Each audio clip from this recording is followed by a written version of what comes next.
आता लवकरच संक्रांत आले, भोगी आले, तर म्हटलं जरासं किचनची साफसफाई करूया. जास्त काही नाही, पण थोडीफार तरी. आता नॉनव्हेज बनवलं होतं रविवारी, म्हणून मग म्हटलं आज जरा व्यवस्थित घासून काढूया छान ओटा वगैरे.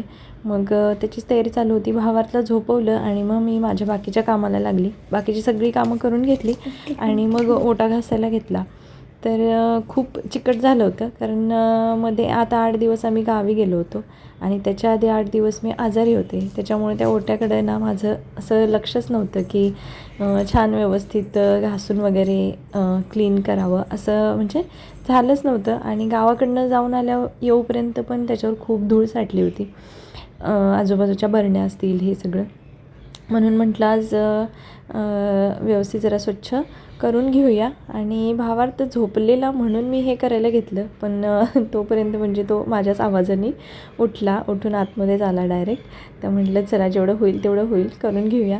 तर व्यवस्थित छान आधी ओटा घासून घेऊन क्लीन करून घेतला आणि आजूबाजूच्या बरण्या आहे ते सगळं जे तेलकट झालं होतं, थोडीशी धूळ साठली होती त्याच्यावर, ते सुद्धा सगळं पुसून घेतलं.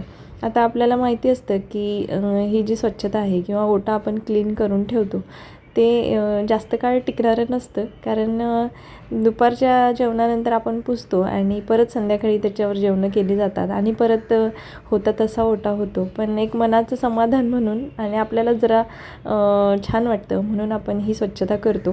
तर तुमचं पण असंच होतं का, मला नक्की कमेंट करून सांगा.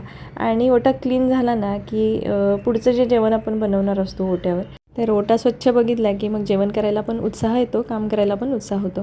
तर तुम्हाला पण असंच वाटतं का? नक्की सांगा.